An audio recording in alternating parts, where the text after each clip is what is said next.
Bapak Ibu, saudara-saudara yang terkasih dalam Tuhan Yesus Kristus, kita kembali bertemu dalam sapaan rohani GKJ Cakraningrat. Pada kesempatan ini, sapaan rohani akan kita beri tema pikiran yang dibukakan. Bapak Ibu, saya berharap Bapak Ibu dalam keadaan sehat dan berbahagia pada saat ini. Tapi sebelum kita merenungi sabda Tuhan, marilah kita bersama-sama menundukkan kepala. Kita berdoa memohon Tuhan menuntun dan memberikan berkat kepada kita hingga kita akan mengerti apa yang menjadi firman Tuhan. Mari kita berdoa.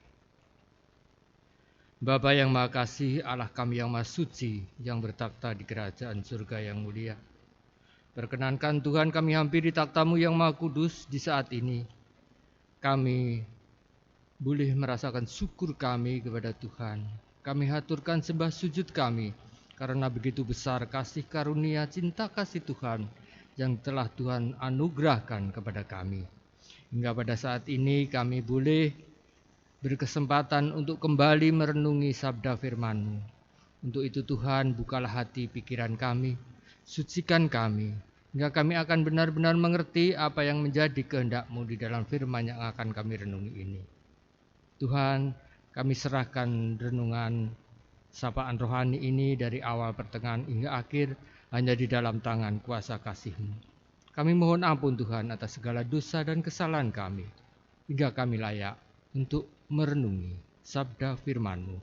Dalam nama Tuhan Yesus Kristus kami berdoa. Amin.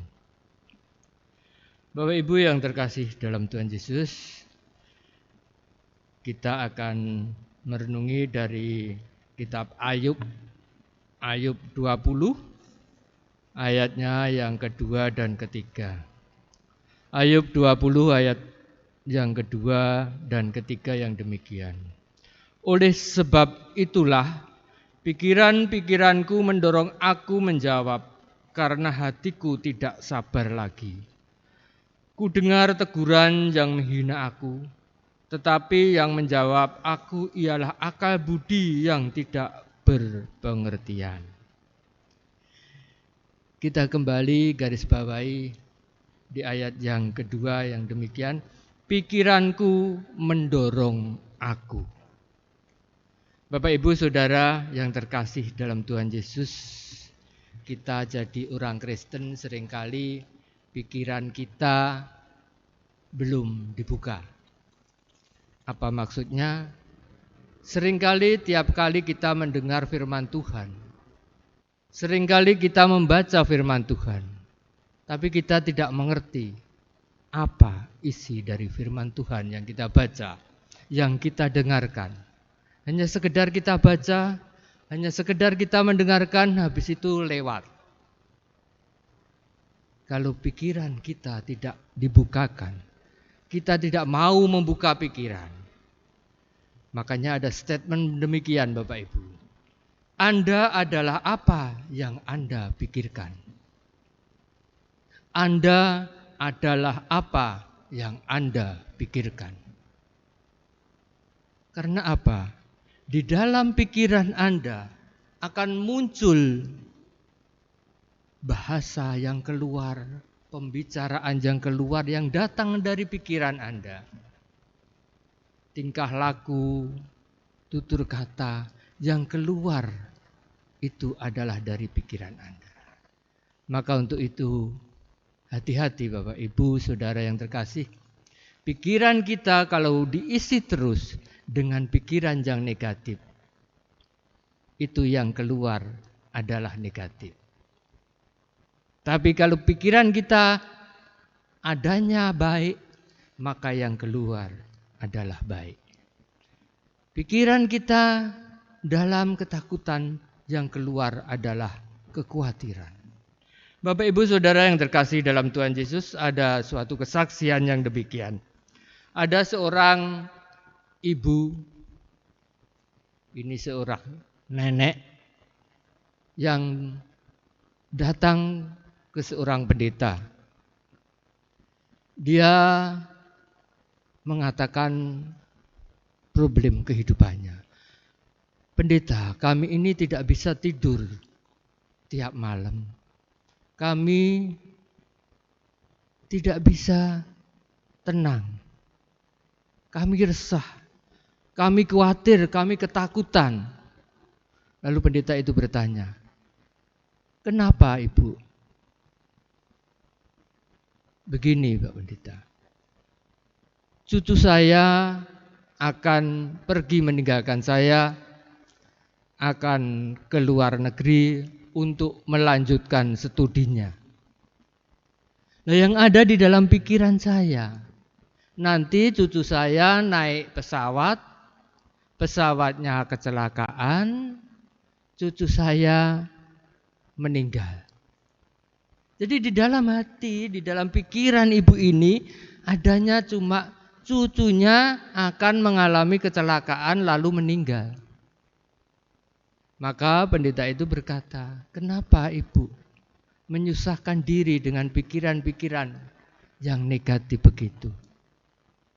Karena belum tentu dan tidak terjadi apa yang menjadi pikiran ibu.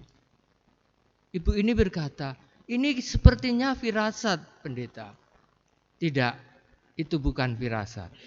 Itu pikiran negatif dari ibu. Bapak Ibu Saudara yang terkasih dalam Tuhan Yesus. Pendeta itu mengajak ibu itu untuk berdoa.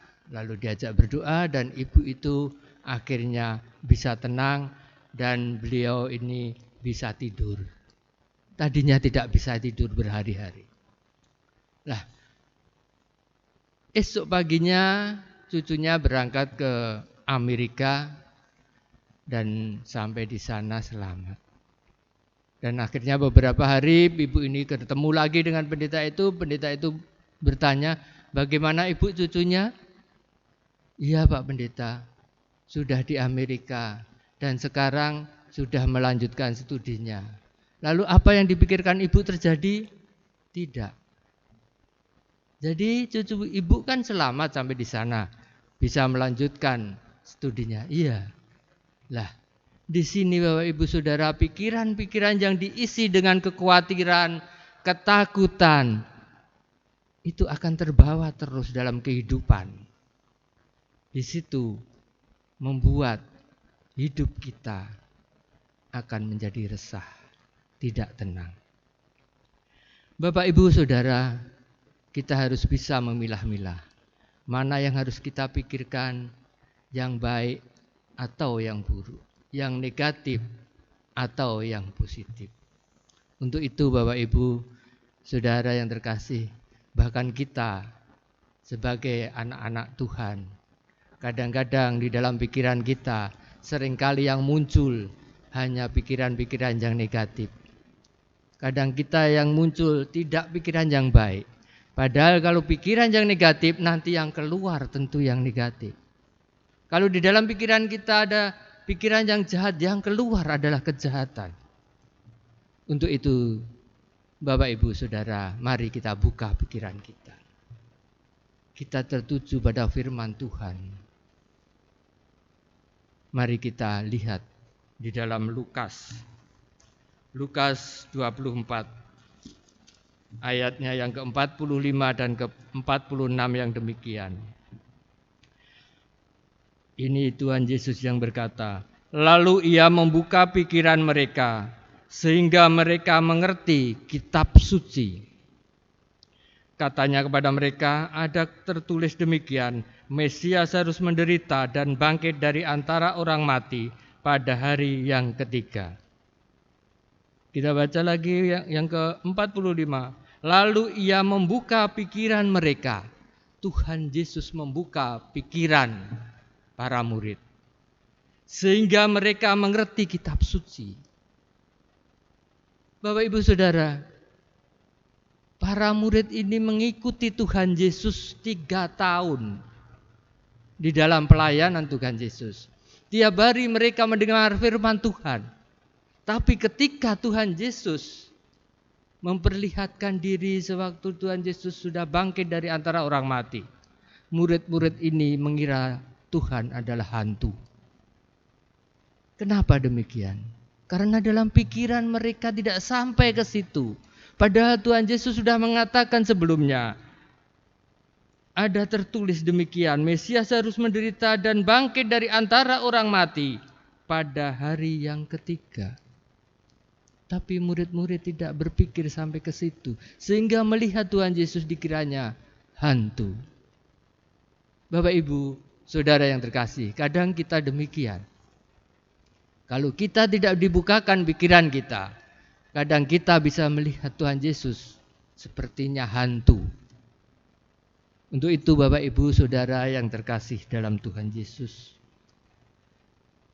kadang-kadang orang Kristen kalau pikirannya tidak dibuka dan tidak mau dibukakan oleh Tuhan, dia tidak akan mengerti firman Tuhan.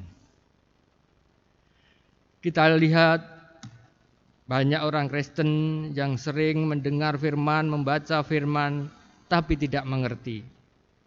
Makanya banyak orang Kristen yang hidupnya tidak berubah. Hidupnya statis. Hidupnya tidak menghasilkan buah untuk kemuliaan nama Tuhan. Maka dari itu berbahaya sekali kalau orang Kristen pikirannya tidak dibuka. Seperti murid-murid tadi. Padahal tiap hari dia sudah mendengar firman Tuhan. Lalu bagaimana caranya kita bisa membuka pikiran kita sebagai anak-anak Tuhan? Setiap hari dengan penuh iman kita harus pikirkan firman Tuhan. Tiap hari kita pikirkan firman Tuhan. Dengan iman kita, tindakan iman kita yang kuat. Mari kita memohon, mari kita berjanji dalam tuntunan Roh Kudus. Dalam nama Tuhan Yesus, tolong aku ya Tuhan, aku akan selalu memikirkan hal-hal yang positif. Bukalah pikiranku ya Tuhan untuk selalu memikirkan firman-Mu. Hingga hidupku menghasilkan buah untuk kemuliaan nama-Mu. Kiranya kita dimampukan untuk itu. Tuhan memberkati. Amin.